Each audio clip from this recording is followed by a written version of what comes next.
You're listening to Galaxy of Film.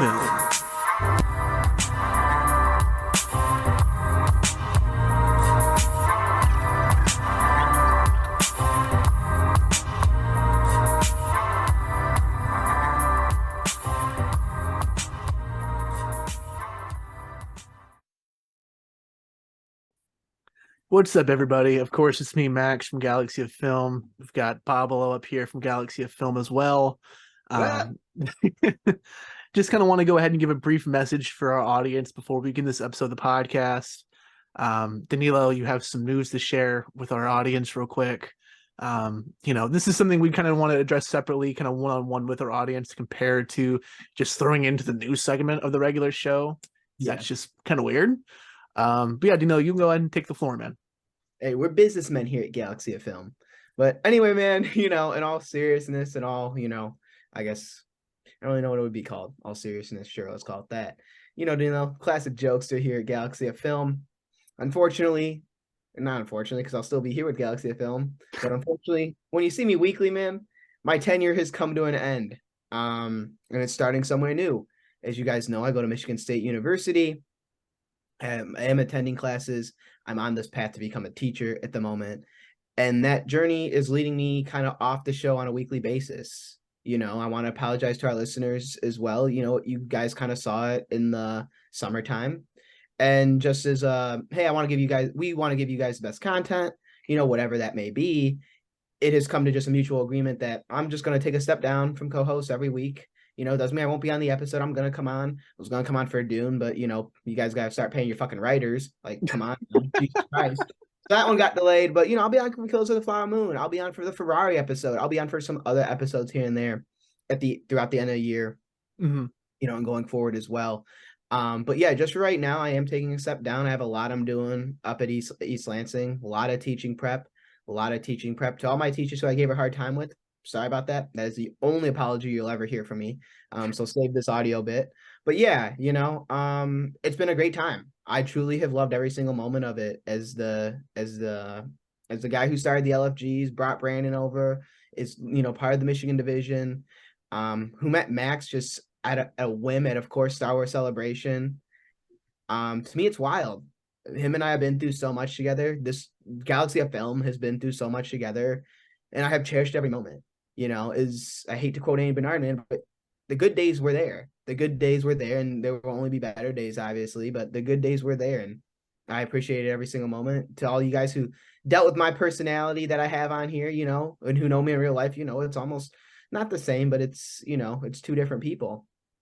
And so I appreciate you for accepting the character who I was on here, accepting me for who I am and my opinions, and having meaningful discussions with, all you guys over, whether it be Twitter, Instagram, those Instagram live DMs when we go live and on YouTube.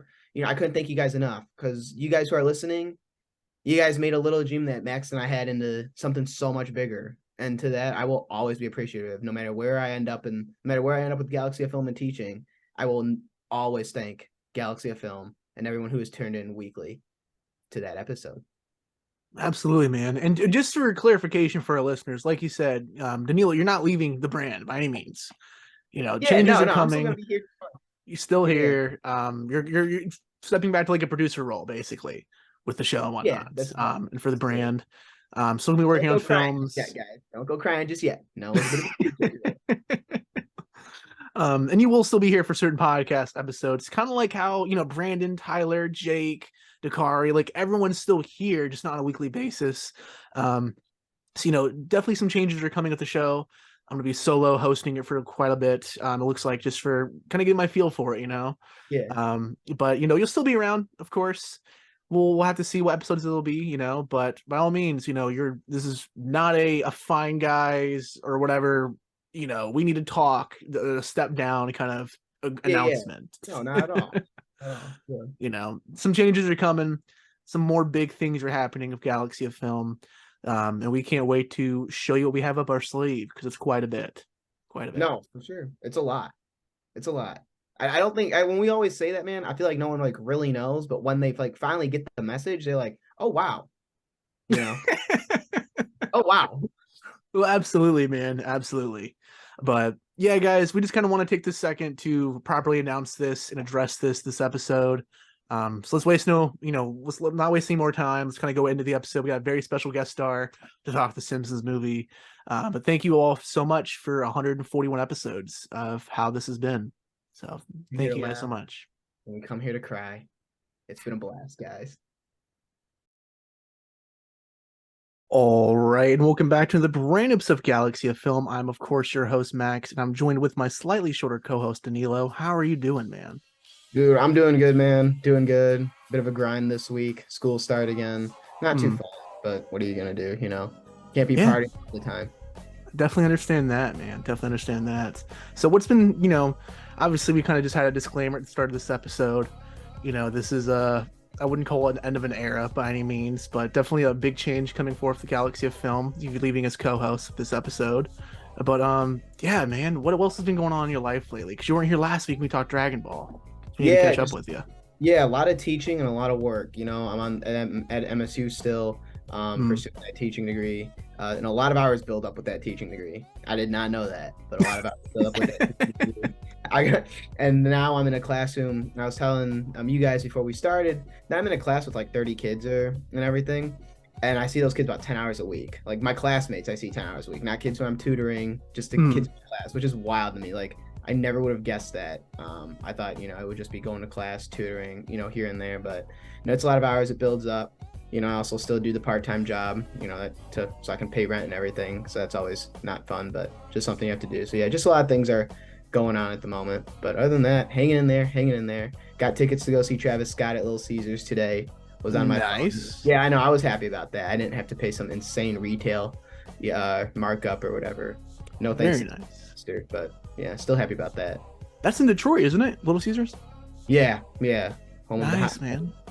Yeah, I gotta give him the sponsor for that concert, man. You've been hyping it up for God knows how long, for almost the entire time of us starting Galaxy of Film. Yeah, almost, man. Almost, yeah. Crazy, man. Crazy. Well, I'm glad, at least you're not falling back because of Lucky's. Yeah. Oh, yeah, dude. Those days were something. Thankfully, we're not alone this week. Also joining us, we got Brian from Drink the Movies and the Old Republic podcast. How are you doing, Uncle Brian? I am doing well. Thank you so much, Max, for having me back. Definitely appreciate coming back on. And yeah, I've been doing pretty good. If you've been following Drink the Movies, we started covering some albums to kind of pass the time here, waiting for movies to come back. So it's been a little bit of extra work for us there, but that's been a lot of fun. So I've been doing that. And then, basically just winding down summer, right? So we had a bunch of people in town over the last couple weeks, getting in late kind of summer vacation sort of things before kids get going back to school and stuff like that. So we've been playing hosts here in Charlotte at the house, and that's been a good time. A little tiring, but yeah, just been having fun, keeping up on my music, up on my movies, living life. Very nice, man. So I know during this time of you hosting and partying up, living out the rest of summer, you've been drinking some Four Locos. You know what I'm saying? I have not, but I might. I should have gotten a Four Loko to celebrate. Danilo's final days here as he goes out into the real world to to leave his mark on things. So I don't know. Yeah, I'm excited for you, Danilo. That's good. Real life comes pretty quick when you get your education for sure. So you'll be fine. You'll be fine. It'll go great. So thank you, much appreciated. Love to hear it, man. Love to hear it. But this week we also have another special guest with us for this very special episode. As you guys can tell by the title, and we've hyped it up for the past couple weeks as well, we are of course talking the Simpsons movie finally. Danilo, this is something you and I have been trying to cover for quite some time now on the show. But our special guest this week is none other than Bill Morrison. How are you doing, man? I'm good. How you guys doing? Quite well. Well. It's good to get you on here. Of course, you did a lot of work with The Simpsons for over the years, almost since right when it started. You did work with Futurama as well. Still doing Simpsons work, and awesome. Not Futurama lately, but possibly in the future I might do some work for some of the merchandise. But you mentioned Detroit. I'm here in Detroit. This is where I live now. I lived most of my life in Los Angeles, but I started life here in Detroit, and now I am back. Very nice. We'll have to see you at the Travis Scott concert, man. We gotta get you to watch. Well, I got the Squeeze concert, Squeeze and the Psychedelic Furs coming up. Ooh, there you go. I'm looking forward to that. But yeah, I've been really enjoying Detroit. It's been fun to be back. I have a lot of family here, a lot of friends, old friends from back all the way back to childhood. Very nice. So it's That's been really awesome. nice reconnecting, and not that I disconnected, because my wife and I were both from here, and we've over the years we're always back, like at least once a year, sometimes twice, sometimes three times, depending on if there's a wedding or, God forbid, a funeral, Yeah. holidays, things like that. But now we're here for all of it. We don't have to miss the nephew's birthdays, and That's nice, honestly. yeah. I relate to that. I'm having to move probably next year, and I'm like, I don't want to leave the niece and nephew. So I definitely understand where you're coming from with that one specifically. Yeah. 100%. Well, of course, like I said, we are talking some Simpsons this week, specifically the movie. But before we get to that, guys, of course, we have a couple questions for you, Bill. First up, my main question for you. You've created so much art over the years for various pieces of Simpsons material, video games, posters, box art, and of course the comic series. How did you end up with this position and getting into this kind of career field with this family, the Simpsons? Whoa. Well, I started my career here in Detroit as a technical illustrator, Okay. which is, art-wise is probably the furthest thing from what I ended up doing. I knew that wasn't my career path. It was kind of just what I had to do to get by until I found something better. Not that technical illustration is, a terrible job. It just wasn't me. It wasn't my thing. But what I really wanted to do was be a comic artist. And back in the day, publishers weren't really spread around like they are today. And all the publishers used to be in New York. So to get a job drawing comic books, you really had to go to New York City. You had to move there. You had to live there. And I wasn't crazy about that idea. It was expensive. There was a lot of crime back then. And it just didn't seem like a fun thing.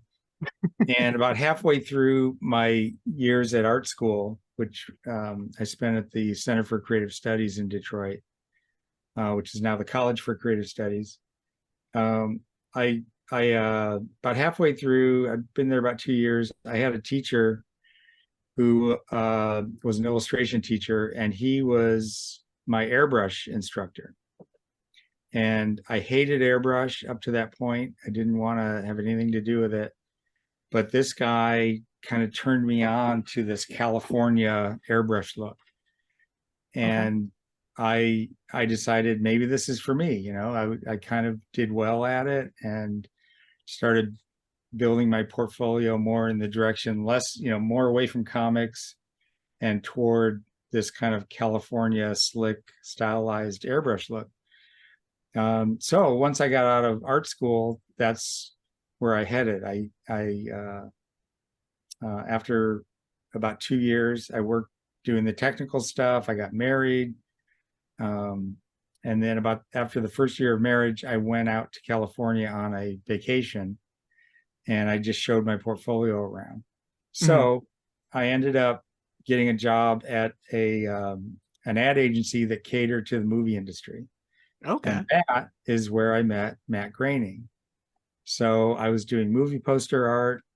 I was, I was the junior guy. So I was doing retouching. I was doing, sketches, like concept sketches for posters. They had a low budget job come in. I was doing, the finished poster art. So I did a lot of schlocky horror movie art. And that's cool. Okay. Stuff like that. Teen sex comedies and all that. The kind of stuff back then you'd see it at the drive-in. Now it's like, direct to cable, direct to streaming, direct to DVD or Blu-ray or whatever. Sure. It kind of skips the movie theaters. So anyway, I met Matt Groening there. He was kind of a struggling cartoonist who wrote movie poster copy on the side to make extra money. Mm. So while he was writing some of the copy lines for some of the posters that we did, I was working on the posters. And we actually did a poster, not really together. We didn't work on it together, but his copy line and my art were married on the movie poster for a horror film called Blood Diner. Okay. Blood Diner. That's And interesting. if you haven't seen it, look it up. It's kind of a horror comedy. I think mostly horror, but it's got kind of a weird, funny concept. Oh, I've seen the poster of this 100 times. That's Have you? awesome. Yeah, Yeah. yeah, I love this art. Thank you. Well, anyway, Matt wrote the copy line, which was, at the top of the poster above the title and everything, which was first they meet you, then they eat you. Mm. That's awesome. Yeah. So anyway, I knew Matt and I went on to other things. I went on to another studio. I did a bunch of Disney posters. And after a couple of years, I was contacted by an art director who I had worked with at this agency doing the movie posters. And she was friends with Matt. She's actually the person who brought Matt into our agency to start writing poster copy. Okay. So they remained friends, and he created The Simpsons for the Tracy Ullman show. And when it became a half-hour series, he enlisted her to do all of the approvals for all the merchandise that was coming out. Mm. So The Simpsons had been on the air like maybe 3 weeks as a half-hour show. Mm. I got a call from her, and she recruited me to start, kind of on the side at first, drawing The Simpsons for merchandise. And the way I got into, so that's how I got into The Simpsons. The way I got into comics, Simpsons comics, was Matt Groening retained all the publishing rights for The Simpsons when he made his deal with Fox. So even though Fox owns The Simpsons, Matt owns the publishing rights. Okay. So he started generating his own deals with publishers, and he was doing Simpsons books and calendars and everything that kind of fell under that merchandise umbrella. Mm-hmm. And so I was doing this stuff for Fox, and then on the side, it was weird because I had a studio job where I was doing mostly Disney posters and things like that. And then I was doing a lot of freelance for Fox, and they eventually hired me full time. But then I was also doing work on the side for Matt for his publishing endeavors. That's awesome. So eventually we started working, I think around 1991. So The Simpsons had been on the air about a year. Mm-hmm. And we started working on a magazine titled Simpsons Illustrated. Okay. And it was within that magazine that we did the very first Simpsons comic strips. And in the first issue, it was just 1 page of comics, and then we expanded it to 2 pages and 5 pages, 10 pages. Mm-hmm. Until after 2 years, we decided to come out with an annual issue that was all comics. And that was Simpsons Comics and Stories. And that was the very first Simpsons comic book. And that was what led to Bongo. So on the strength of that, the strength of the sales of that issue, Matt came to me and Steve and Cindy Vance, who were also working on the magazine. And he said, how would you guys like to start a comic book company? And how often do you get that question asked of you? Right. Yeah. Right. That was amazing. And of course we said, yes, we'd love to do that. And so we kind of, put mostly everything else aside and just started making Simpsons comics. That's awesome. I actually I grew up reading a lot of your Cool. comics through Bongo stuff. Oh, cool. I think it was like at a book fair where I picked up one of the compilation issues or something. I remember it was like a green cover of Bart on it though. I still have that at my mom's house. I have a lot of those Simpson issues. Great stuff, and definitely a core part of like my childhood memories of the Simpsons. Cool. That's incredible to hear. You have such a rich history of this franchise. Truly. Yeah, I feel I mean, the characters feel like family members to me in a way, because Mhm. I've just been with them for so many years, writing stories for them, drawing them. So they feel very close to me. I imagine. That's wonderful to hear. And I'm glad you Mhm. mentioned family as well, too, because my family got me into The Simpsons growing up. It was the weirdest thing. And I know, Danilo, we've talked about this on the podcast 100 times before, man. The Simpsons movie is the key movie from 2007 that I was not allowed to watch growing up because of Bart's nude scene. However, as like a 3-year-old, I was running around the house shirtless, screaming out "Grease me up, woman," as like from the Groundskeeper Willie episode. It was such a I'm like, I don't know, man. It was so contradicting how my parents ran me with The Simpsons for sure. Yeah. But from a very young age, I've fallen in love with this family so deep. Had like I think the presidential VHS box set with like the episodes of like George Bush living across the street from The Oh yeah. Simpsons. Just great stuff, honestly. I did some of the box art for, there was like a 3 VHS tape set, Mm, and it was all political stuff. So it had yeah, Bart excellent. dressed as Abraham Lincoln, Hmm. and I think Marge was like Martha Washington Yeah. or Betsy Ross or something, and then Lisa or Homer was, I think, Uncle Sam. Yeah, yes. Homer was Uncle Sam. I remember that very Yeah, vividly. God, I yeah. wish I had that with me. It's my mom's house somewhere. But I played the hell out of those tapes, probably more than any other VHS tape I owned. It's Don't throw them crazy. away. Those are starting to get Yeah, really collectible. a little bit, that's for sure. Yeah. Yeah. Oh, goodness. Danilo, you are up next, my good sir. Yeah, so you talked about movie posters and everything. So I know you did some promotional artwork for Disney. I was wondering how you got involved with that and which film was your favorite to work on. Oh, okay. So the after I left the ad agency where I was doing all the movie poster art, I started working for an illustrator named David Willardson, who was one of those California airbrush artists who I idolized when I was in art school.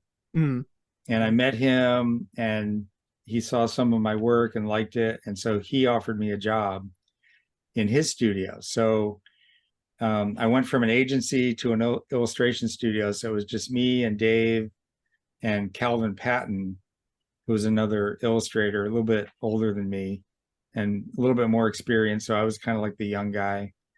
And they sort of taught me a lot about just using the airbrush, because up until that point, I had the class in school for a couple of semesters, but everything else I was just kind of figuring out on my own. So I got into that studio, and it was like a hardcore education in airbrush rendering. And we did everything. We did billboard art, we did record album covers. I remember doing a magazine ad for Maxell audio tape. I did a Nestle's Quick label for the chocolate syrup. They had like this rendering of a banana split, with the chocolate sauce and the strawberry sauce like running down the ice cream scoops. So it was everything. We did, whatever kind of advertising or product illustration job came through the door. But one of the jobs that came in was from Disney, and they wanted a poster for the re-release of Cinderella. okay. Yeah. And weirdly, I mean, back then, in addition to doing like about one new film every year, they were re-releasing about, I would say, at least two classic films back into theaters. Okay. And when they did that, they needed a new poster. Sure. So I started doing all the new, they liked the Cinderella art.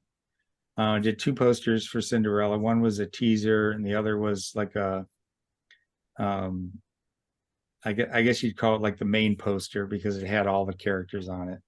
Okay. The teaser just had the mice carrying a pillow with the glass slipper and all this, sparkly stardust kind of trailing off.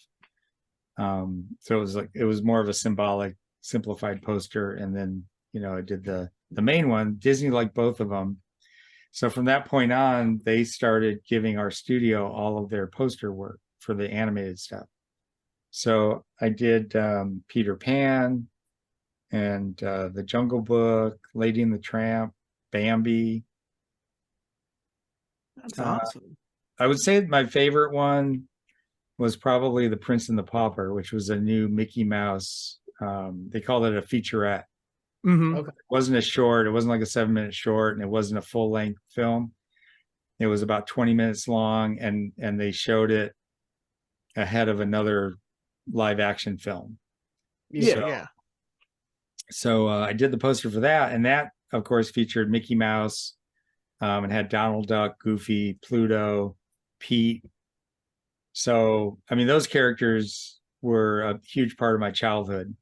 So that I would say was my most favorite, because I got to, I got to do an official poster of Mickey Mouse, Yeah, that's crazy. That was cool. That was really cool. It doesn't get more official than that, honestly. No. That's crazy, especially now with with Disney, owning Fox and being involved with the Simpsons now too. It's kind of ironic. You kind of are playing both sides of the field early on.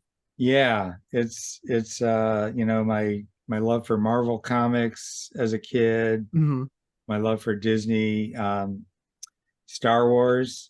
Star Wars came out when I was a senior in high school.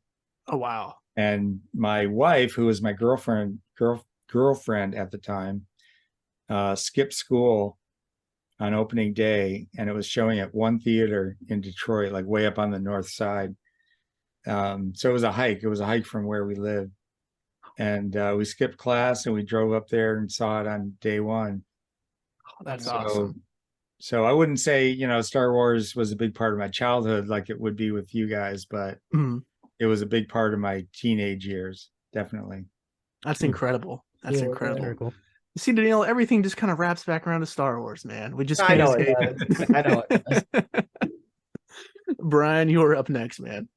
Yeah, absolutely. So, getting back to the Simpsons a little bit, you've worked kind of on all gambits, right? The comic books, the video games, artwork, promotional pieces, and stuff like that.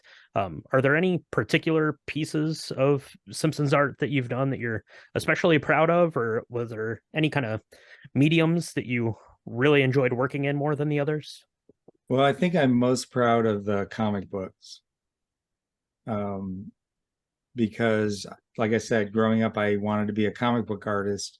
And the thing about my goals as a kid and a teenager and even a young 20-something was that I never dreamed I would be a writer.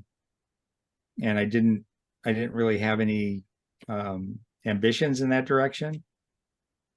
My goal as a comic artist was to get good scripts and draw them well, and try to make a name for myself that way. But through The Simpsons, I got the chance to write, and that became an amazing thing in my life. It was like when I learned how to do it and started doing it fairly well, it became a joy. It became one of those things that was like, I almost love this more than I love drawing. Okay. It's so much fun. It's so much fun to, take these characters that are so iconic and so beloved by people all over the world, and put words in their mouths and give them stories beyond the TV adventures. So that's been really cool. And to be, the editor-in-chief at Bongo and to oversee all that. So not only to be able to write and draw the characters, but to also shepherd other artists and writers, and, sort of be the gatekeeper and the overseer for, the 4-color comic book adventures of those characters. It's just been a real joy. That's incredible. Yeah, Gosh. that's awesome. Yeah, that's awesome. And kind of a quick follow up then.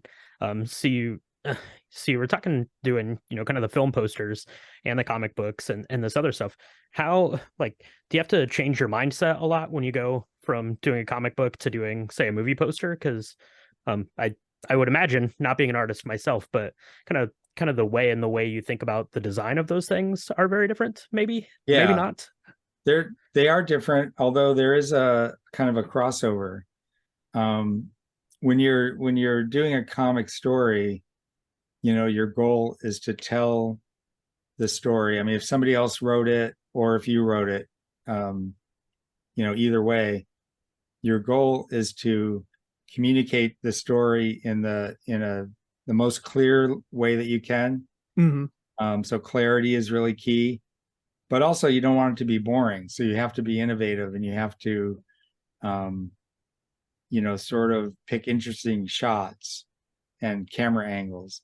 And in a lot of ways, doing a comic book story is, I mean, I always kind of describe it, and I'm not the only one, a lot of comic creators describe comics this way, that they are films on paper.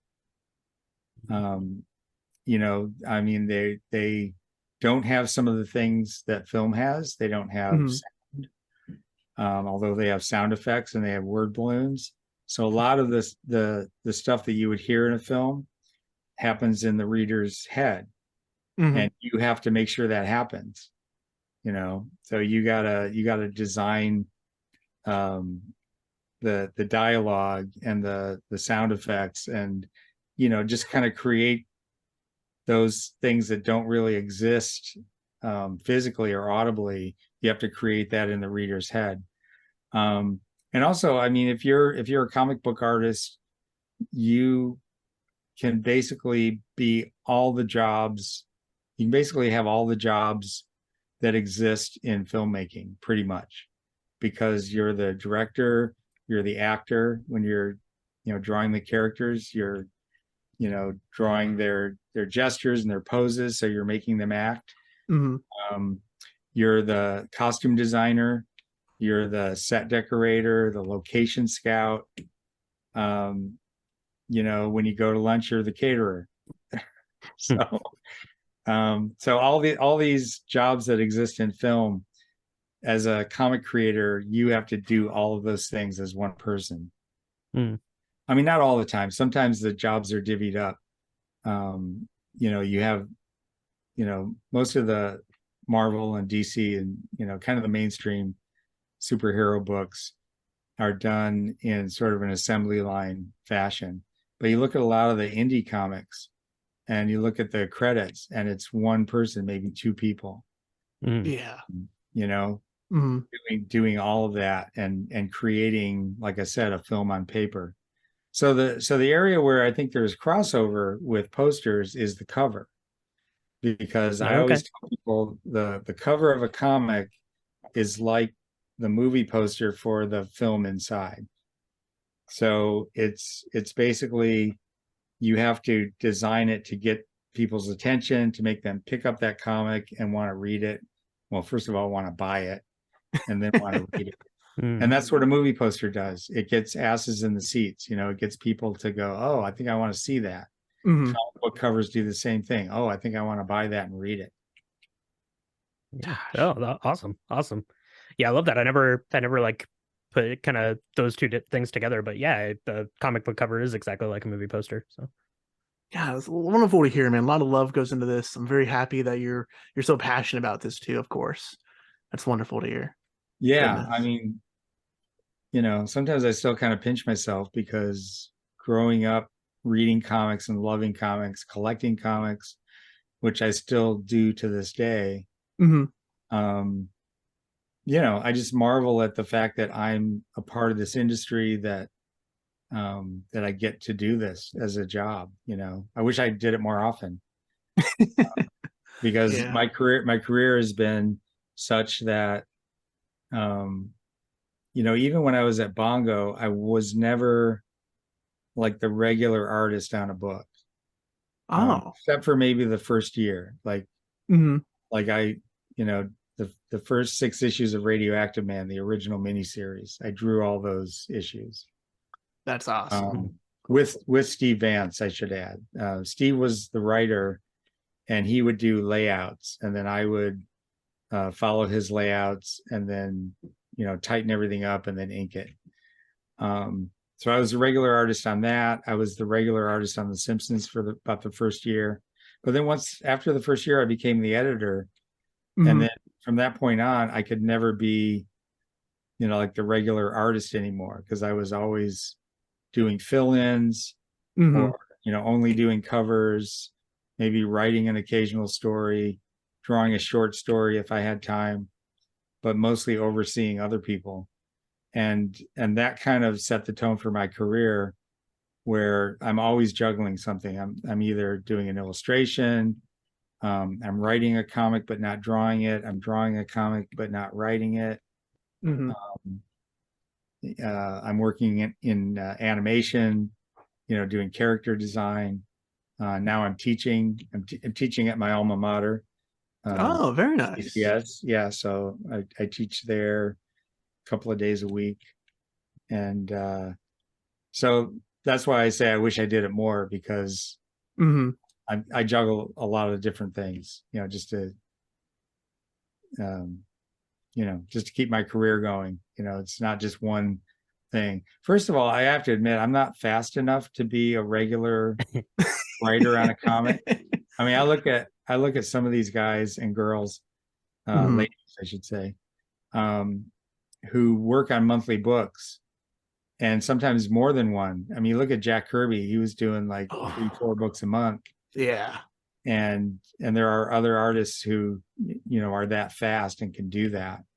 I've never been that guy. I've always been a little on the slow side when it comes to output. So, to be able to do that and just keep that machine going is amazing to me. Absolutely, man. Absolutely. And you've certainly had your hands full, like you were saying, too, dipping in different kinds of mediums, whatnot, with these franchises. It's incredible to hear. Absolutely. Let's go ahead and take a quick break for our listeners to go over our stream of the week this week. When we come back, we are talking about the Simpsons movie. We'll be right back, guys.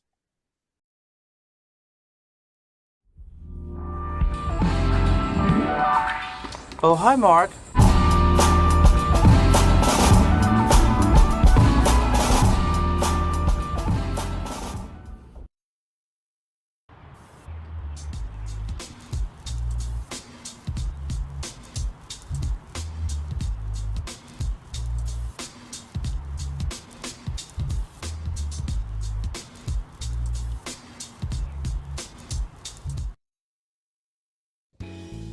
What's up?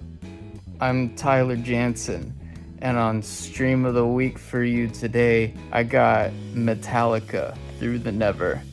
I grew up a Metallica fan. My dad introduced them to me in elementary school, and I've been a huge fan ever since. And I actually got to see them a few years ago at the PNC Arena in Raleigh, and I think to this day they actually broke their attendance record for most people crammed in that building. But this movie, I don't think it did too well in theaters, which I can understand because it's a niche concept, but it follows the story of this roadie for Metallica that gets sent on a mission to grab something throughout town, and then a bunch of weird cult-like shit happens, and the whole time it's cutting to Metallica playing their live show like in an alternate universe. So it's almost like one big live music video of live music with a really cool storyline. It's got fire and horses, it's got dead bodies, I think so. It's a movie of a metal band, of course it's gonna have that shit, and that's why I love it so much. I put it on just to jam out. I don't even care for the plot line. I love Metallica. But I've been listening to them a lot, and that made me want to watch it again, and then I had to talk about it on Galaxy of Film. All right, guys, and we're back from our break. Danilo, it's time, man. It's time we go ahead and get one last traditional Pablo's recap. So we go into the theater, man, where magic happens, as Nicole Kidman would say, where people come to cry or whatever. And then anyway, man, we go in there, and if you're a fan of The Simpsons, you're into the world of Springfield, and you're just hanging out, doing your thing, enjoying life, seeing your family, And then all of a sudden some dude comes in and he's all like, yeah, guys, bad things are happening. And you're kind of like, what's happening, man? Like, what's going to happen in my little town? But then, you know, it happens. And Homer's out there chilling and he gets a pig involved, man. And the federal government comes in and like drops a dome down on Springfield. And you're like, oh, geez, what is happening to our characters here? And then big donuts are flying, man. The donut falls off the little donut shop. Krusty the Clown, you know, he's in here and everything too. The pig is just chilling at this time, dude. The pig is just chilling. He has his own cameo throughout the entire film. We get Bart, dude. He's on his skateboard, being an absolute menace. He kind of flashes us midway through the movie, and you're like, oh, you know, that's when my aunt looked at me and was like, yeah, Danilo, really? This was the movie you wanted to see? But I was like, hey, I'm having a few good yucks during the movie, man. Like, I'm cracking up. I'm enjoying my time. Anyway, man, the dome is like still over there. And Homer has to save the day, man. And you know what? He does. He does save the day. He gets the dome out. They kind of relocate, man. They rebuild their town. They go through like the supply in that dome, you know, quite a bit, like fast, how normal people would, in my opinion. I mean, you know, if there was a dome on East Lansing, I know for a fact, we'd run out in like, I don't know, probably a week. You know, like let's be realistic, probably a week. Not many people cook around here. We're all just going out eating food, so we run out of supplies. I mean, with those, man, that's what happens to that town over there. They get it all rebuilt down. Homer saves the day. The pig is just living its life, man. And he says, you know, good things happen. And then good things happen at the end of the day in Springfield, man. Only the best Sure Galaxy of film. Only No, for sure, man. Well done, bravo. Totally skipping over the EPA, the whole 9 yards. Yeah. What about Alaska? Yeah, the government kicking, man. Yeah, they go to Alaska too, man. Come on. They go on the run. Come on. Yeah, there's the blue lady. Like, Homer gets in the wrecking ball instance. They gotta stop the bomb. Come on, man. They've seen the movie. They've seen the movie. Yeah, man. It's weird looking back on this one. It's weird rewatching this. You know, I have such vivid memories of the Simpsons movie releasing. All the trailers had Spider Pig in it. Every last one of them that I remember. All the TV spots. It was the scene was the Spider Pig scene in this movie for sure. You know, it's still, there's a video I was shooting last year that I had to cancel. Actually, I still have the footage. Might do something with it one day. But theaters had the most incredible display piece for this movie. And one of these days, dude, you know what? My future wife, my current girlfriend, she might hate me for it for the rest of my life, dude. But my living room one day will have that theater display of the couch of all the family members on it, where it's life-size statues. It's insane, man. I remember that quite vividly. Surprisingly, I never had a picture on it though. And of course, because you know the Bart running naked scene, I didn't get to see this in theater, which is even weirder because I had all the Burger King toys, I had merchandise leading up to the movie. I was watching the show like weekly. Like in my household, we weren't like a big like church going family or anything like that, but our one religious thing a week was watching The Simpsons every Sunday night. However, Mom and Dad would not let me see this movie in theaters because of Bart's penis. There you go. That PG-13 kept you away. Yeah, man. Serious. I didn't watch this till I was 13, actually, now that you mentioned it, Brian. I think the brilliance of that scene was that they did like all this stuff to prevent you from seeing it. Mm-hmm. And then there's like the opening in the shrubbery. Yeah. And that's all you see. Yep. Yeah, it censors everything else out but that. Yeah. Yeah, man. I mean, that to me is so Simpsons, you know? I mean, it's just like, all right, we're going to show Bart's penis, but we're not going to just show it to be gratuitous. We're going to make it a really funny joke. Absolutely. So that when you see it, it's not just funny because we're showing nudity. It's funny because of the way we showed it. Yeah, absolutely. Exactly. There's also some cool stuff about this movie because like we kind of see Homer and Marge's marriage be completely tested. Like she straight up leaves them at one point whenever they go to Alaska, which is something we don't quite too often see in the show. I know pretty early on we had the episode of like Homer almost cheats on her with the country singer. I think she comes back at one point in one of the more recent seasons, but nothing ever as like drastic as this, which is crazy to see. And I think it's like well deserved to be on the silver screen, to have a testing moment where this family could break. Definitely deserves its treatment to be on a film compared to a TV show episode, which is almost like rewritten every week. Um, Mhm. but Danilo, you saw this in theaters, correct? Yeah, I did see this in theaters at the age of 7. Yeah, I'll always envy you for that. Yeah. And Brian, did you also watch this in theaters? I did not watch this in the theater. And if you would have asked me, earlier this week before I watched it to get ready for the episode tonight, if I've ever watched the Simpsons movie, I would have said no. But I turn it on every time and it just immediately comes back to me. And I'm like, yeah, I remember all of this. So I don't know why I always think that I don't remember. I think maybe it's just because The Simpsons has been like a part of my life for so long, right? Like The Simpsons came on when I would have been like 8 years old, I think, when The Simpsons first premiered. So I mean, it's been in my life for that long. So by the time The Simpsons film came out, I was 26, I guess. So that was a long time. So I think I just lump it in, I guess, with all of the other TV shows. And it's funny because they even kind of the opening joke, right? That is, the itchy and scratchy kind of bit. And then Homer stands up in the theater and he's like, who would come and watch a movie for something that you can see for free on TV for the last, 27 years, which is absolutely hilarious and kind of true in a way. But yeah, it's great. So I think when I think of the Simpsons movie, I just kind of, it just gets like jumbled in with the rest of the Simpsons that's, taken place over the course of my life. So. I definitely understand that, man. I think my first time watching this was actually when like a Blockbuster was shutting down. Their DVDs like 50 cents a piece. They're just trying to clear out the house. So I bought this on DVD from Blockbuster. And I think as well, my first couple times watching this, despite, hyping myself up over Bart's, scene more or less, that parts of this does kind of blend into the show. There's just so much Simpsons, but I don't think it's a bad thing in a way too.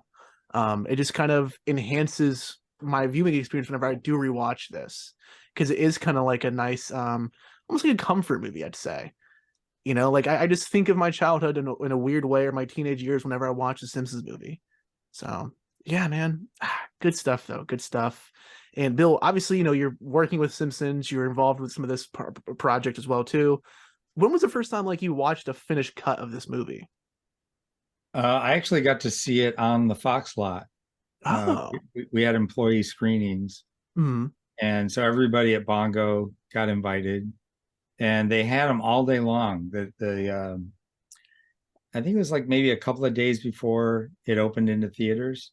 Okay. So, and they had, I think there were some press screenings, but I remember getting some friends passes to see it. And I just remember every 2 hours they would have another screening all day long. And so I had, tickets for one of those. They had lunch out on the lawn. So they were grilling hamburgers and it was just a really fun day. And getting to see it, in a small theater. Matt Groening was there. A lot of the writers and animators. So that was just really fun. I did work on the film a little bit, but I never saw a rough cut of it or anything like that. Okay. I just did my little part. David Silverman was obviously director of the film. I think he was the director. If not, he was a producer. But anyway, he gave me assignments, and so and basically the reason I was working on it, I didn't work for, at the time it was Film Roman was the animation studio that did the animation for The Simpsons. And I didn't work for them, but because they were making this movie at the same time that they were still churning out a season's worth of episodes of the show, they physically couldn't do that with just the staff that they normally had. So they started bringing in, everybody they knew who could draw The Simpsons. Yeah. So, and one of those people was me, because they knew, because I did the comics and all the merchandise and everything else, the advertising and whatnot, that I could, draw the characters. So they brought me in and gave me assignments. So I got to work on the Spider Pig design. Oh, there we I got to go. work on the Boob Lady, Hmm. and I got to work on Russ Cargill, and and then other things like I think it's towards the beginning of the movie, Homer's on the roof, Yeah. uh, fixing the roof, and he's got Hmm. a tool belt. Hmm. Well, somebody has to design that, and that was me. So I designed Homer's tool belt when he's on the roof. That's pretty Um, cool. When he's fixing the shingles of Bart and when he's doing the whole yeah, dairy process. I like that. it's just like whatever's needed. There was some stuff that got cut. I remember there was a billboard that I designed, Hmm. and there's a gag with two gay cops, and I designed the gay cops. Oh, okay. Um, so just random stuff. Um, in addition to Spider Pig, Hmm. which by the way, the final Spider Pig looks really nothing like anything I drew because for the key characters, if there's like a new character, Hmm. um, they pay a lot of attention to that, so they don't just put one person on it. So Mm. Spider Pig had like maybe, who knows, 5 different people working on designs. And then those would go in front of Matt Groening and David Silverman and James Brooks. Hmm. And they would, not always necessarily go, oh, that's the one. Sometimes it's like, oh, I don't like this general design, but I love that tuft of hair. So let's keep that. Gotcha. Or I like the length of the snout on this one. So let's keep that. Hmm. And then eventually all of that gets homogenized into the final design. Gotcha. That's awesome, though. That's great. Having been involved with Spider Pig, like I said, man, that's the scene. That's I remember as like a third or fourth grader going around just quoting that without even seeing the movie yet. That's insane. Goodness. Danilo, I'm really curious, man, because we've been hyping up the Simpsons movie for God knows how long on the podcast. This has always been something we've kept talking about in the background. What are some standout moments for you within this film? Yeah, for sure. Obviously the Bart scene was the big one. Hmm. 'Cause that was where, you got that PG-13 rating. But another thing was also the marriage being tested. As you mentioned, I know that's like really weird, but seeing a young kid like that who like I know the Simpsons, I know it's a family. Hmm. And my family is very family-esque. So seeing that being tested like that was very interesting to me as a young kid. And seeing them like recover from all of it Hmm. was nice to see. Because I know that the Simpsons are the family and they've been running for these many years, and I knew at that age like they'll probably still run for more years. Like it's just that popular of a thing. They do promotional ads, they do all this other, they have comic books, games, all that fun stuff. So I was like, well, this is a really interesting route they're taking if they're going to Hmm. test, your two main characters, so to speak, in the film, and to see them go through that like adverse times was very interesting to me as well. And another one was just the whole dome thing. The whole EPA with dropping the dome was like really odd. I know Stephen King has that book or whatever, and so my mom had all the shelves. My mom has like all the first edition Stephen King books. Hmm. So like a movie like that, animated, pull something from so dark as Stephen King was very interesting to me as well. Actually, they didn't get that. It was a coincidence. Yeah, Oh yeah, you're wow. right. Okay, so see, I Yeah, didn't know because that. the two happened right around the same time, Hmm. and there's no way Stephen King could have known what the Simpsons plot was going to be, and there's no way the Simpsons could have known what the new Stephen King book was going to Yeah. be. So they both got blamed for copying the other one, but it was just like a weird zeitgeist kind of thing where they both happened at the same time. Oh It's wow. I'm glad you mentioned Stephen King real quick, Danilo. Sorry to interject, but just real quick. For Under the Dome, a good bit of that was filmed in Wilmington, in North Carolina. And my aunt and I actually we drove down, we saw filming for the show at certain points.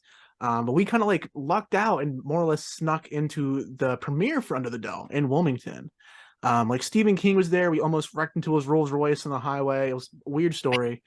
But as he's sitting there with the casting, I think the director or producer on stage, and they're going through, and he does credit because this is years after the book came out. This is like 2012, I think, when the Yeah. show was being done, and he does like, yeah, man, I know we're gonna get crap, but I guess we copied The Simpsons for real this time with the show. It's funny to hear you brought that up specifically, Danilo. But Yeah. keep on So going, man. that was interesting. But overall, it was just a funny movie. It was my first time being like exposed to The Simpsons for that long of a time period as well. Like I'm someone who like I'm not actively watching that show. I always see the ads, every day on Fox or Fox at this time, Fox at this time, Fox this time. So, and I always caught bits and clips, and I found it always funny, and that's what made me want to go see the movie. So I was like, I want to go see like what it is about. And so seeing just a full movie with all the interactions, all the new or to me, all new characters, it was really cool to see. And I really just enjoyed that time just in the theater with my aunt. Like I always like that. That's a core memory of mine, I understand that completely, man. That's wonderful. Yeah. Gosh, I'm so glad you brought up Under the Dome, dude. That was my next thing to rant about. And Brian, what are some standout moments or general thoughts you have with the Simpsons movie? Yeah, so just kind of generally about the whole movie. The movie is really funny, and it does an amazing job of kind of paying homage to the TV show and making it feel like the TV show, but kind of pressing, what it could do, I guess, with the extra time. Sure. Right. The Simpsons has always had sort of some, like threads of like social commentary, but obviously, this being a film, it could press those a little bit further, which was interesting. I liked that it felt very much like an episode of The Simpsons. It didn't really like try to do like more than it needed to do to pay honor to the characters. It looked and felt like something you'd turn on Sunday night to watch. So I really like that. I like it's crazy to think, when the Simpsons movie came out, like it said, the Simpsons had been in existence for what, like 17 years or something odd at that point, and the film opens, not with the Simpsons. It opens with an Itchy and Scratchy cartoon, which I think is pretty fun. I like kind of the other like subtle nods that aren't really important to the story, but if you're a fan of the Simpsons, like when they get to Alaska and he's at Eskimos, which I always thought was really really funny, and stuff like that. And then kind of the story, because from the beginning, kind of the thread and the story of the Simpsons was kind of Bart and his shenanigans, and the relationship he had with Homer, and it kind of starts with that, which opens up this whole floodgate for the story and the way that it goes, with the EPA and having to run off to Alaska, and the family leaving Homer. But then it kind of comes back to them clowning around at the end, because at the heart, that's what the show, that's what these characters are all about. And I really like that it kind of comes full circle in that sense. So yeah, I mean, it's just a really fun, really well done, really smart movie for on a TV show that obviously is really well done and really smart, and has been able to hold the attention of decades worth of generations now. So couldn't agree more, man. Could not agree more. And Bill, what are some standout moments for you, or general, thoughts on the film itself you have? I think about that silo going into the lake. That was like a turning point moment in the movie. I think it's kind of set it on its course. Absolutely. I love Homer with the Inuit lady, who we call the boob lady. I like that scene where she kind of like sings, and I have to admit, I haven't watched the movie since it came out, and I saw it a few times in 2007, but it's funny, you guys talking about it's bringing a lot of stuff back for me, and I'm thinking I gotta go watch this movie again.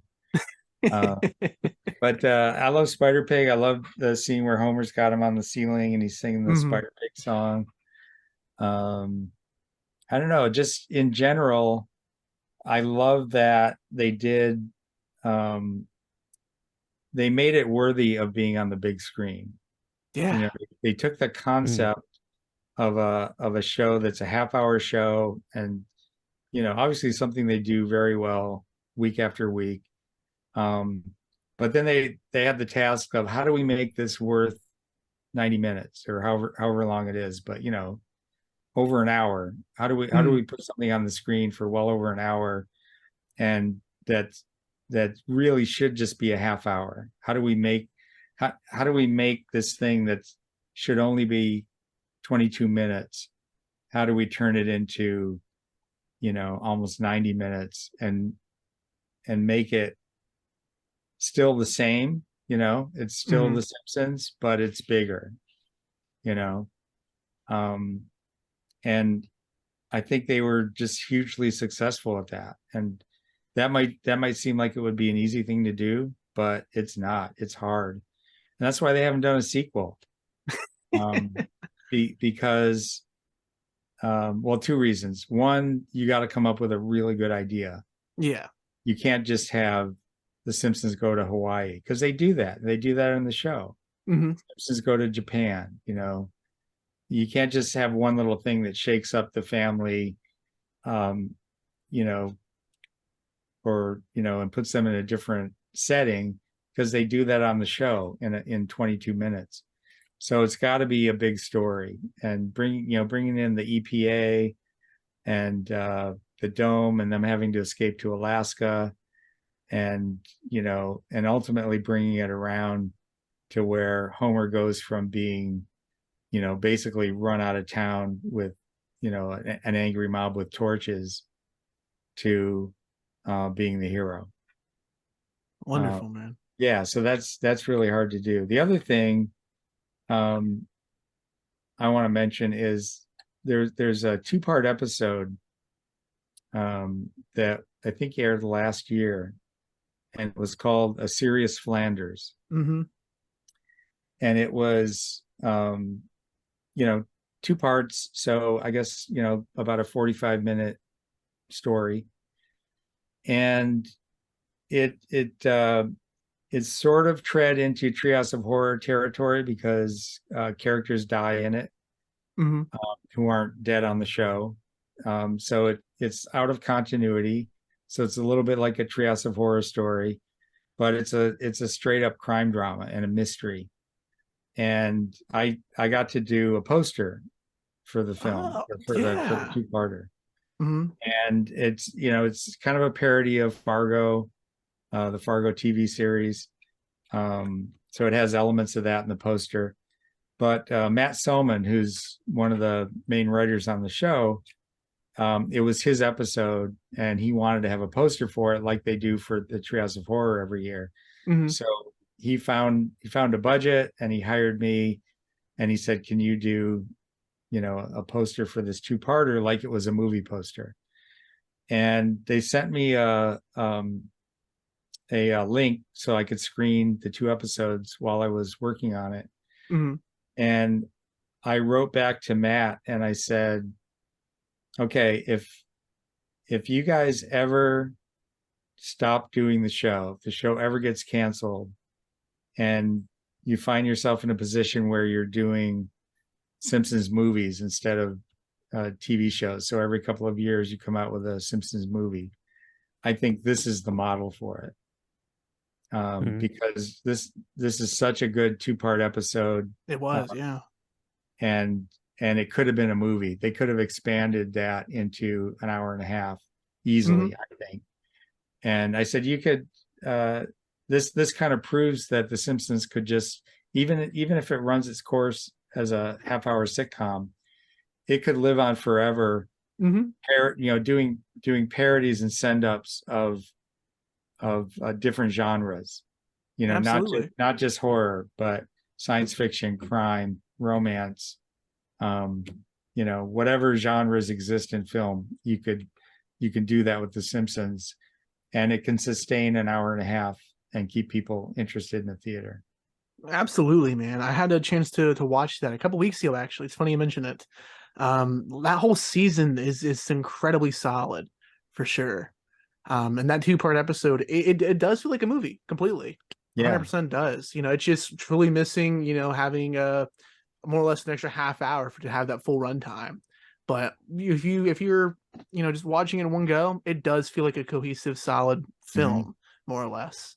It's incredible. And it's incredible you got to work on the poster for it too. It's such a cool detail for it. I love that. Thank you. I actually have the original art right here. I was just I was going through some art for an exhibit in Europe, Mhm.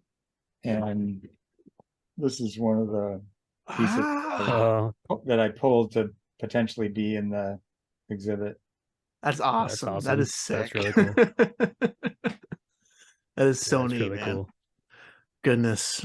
The Simpsons movie, will forever live in infamy within my personal like film history for sure. Shout out to you parents for not showing me this movie for some because of Bart's penis.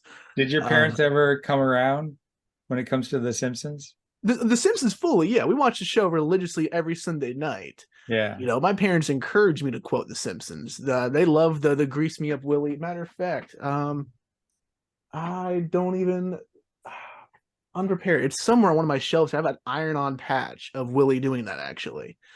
I mean, I had a Homer head Rubik's Cube. I had obviously all the Burger King toys for the Simpsons movie. I had the watches as well from different Burger King toys. I had some like the bendy figures for them. I played Hit and Run. I think was my first ever game Wow. that I played. Like it was my first Let's Play when I did YouTube back in middle school and high school.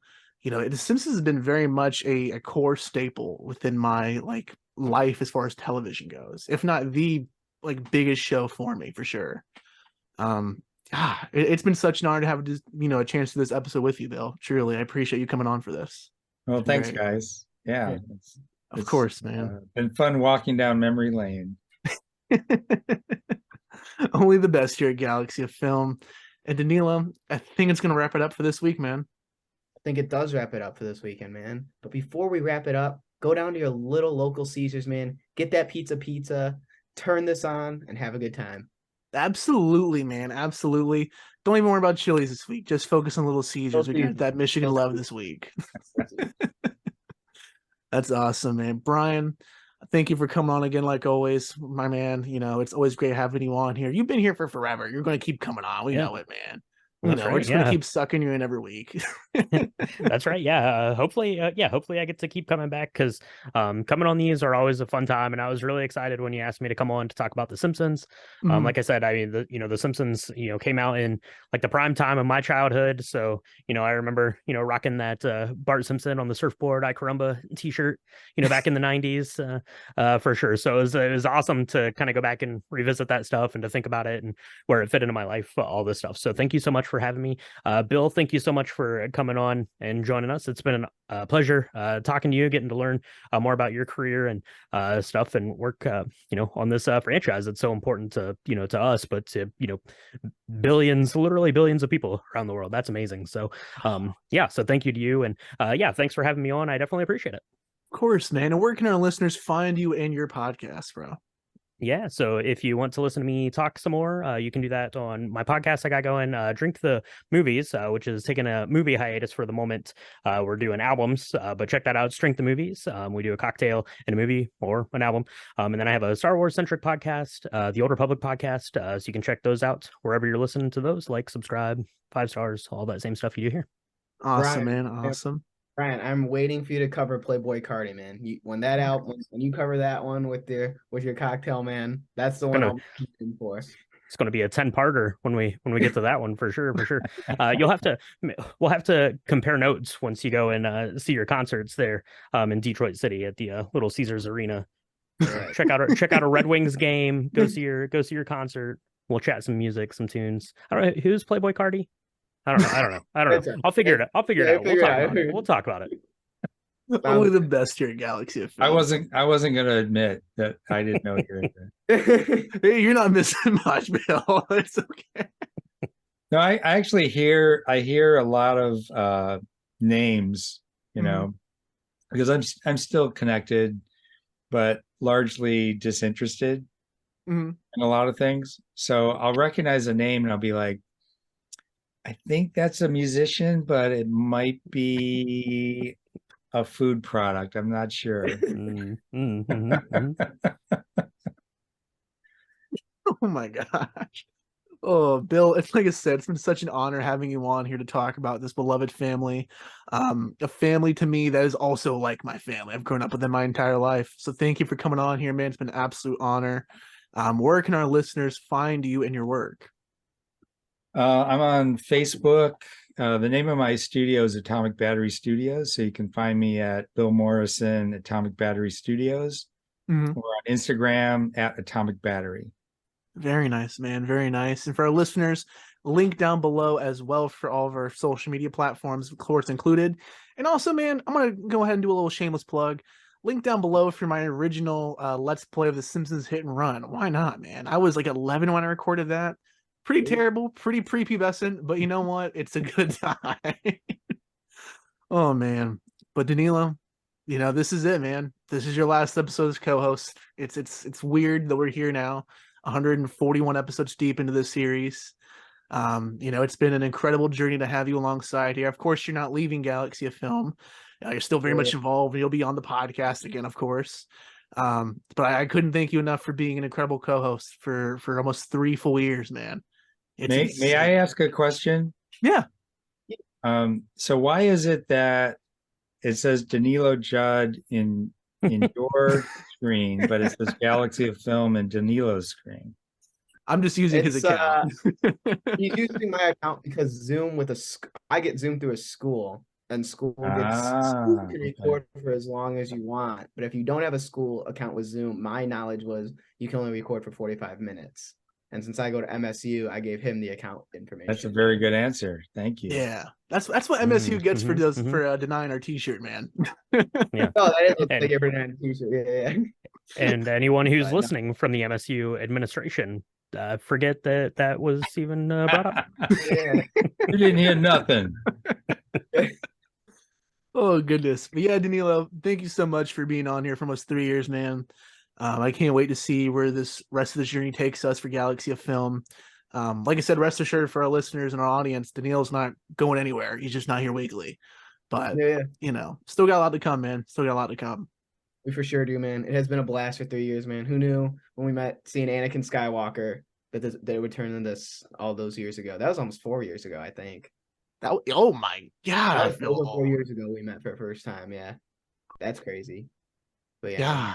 From Little Caesars to AMC to Nicole Kidman, man. Life is good. That's right, brother. That's right. And for our listeners, thank you so much for watching and listening for 141 episodes. It's incredible. Next week, Uncle Brian's joining us back here. We're talking Jurassic Park, the whole trilogy. Got a nice special guest planned for that episode as well. Cannot wait to talk that franchise with you guys. So yeah, man. For all of our listeners, go ahead, check out the Instagram, Facebook, TikTok, the X account, all at Galaxy of Film. You can check out our short films all on our website, galaxyoffilm.com, and all of our former or other podcast episodes as well. Stay tuned. Like I said, next week's Jurassic Park, guys. Galaxy of Film to the moon, and we'll talk to you next week. Bye, guys. Bye, everyone.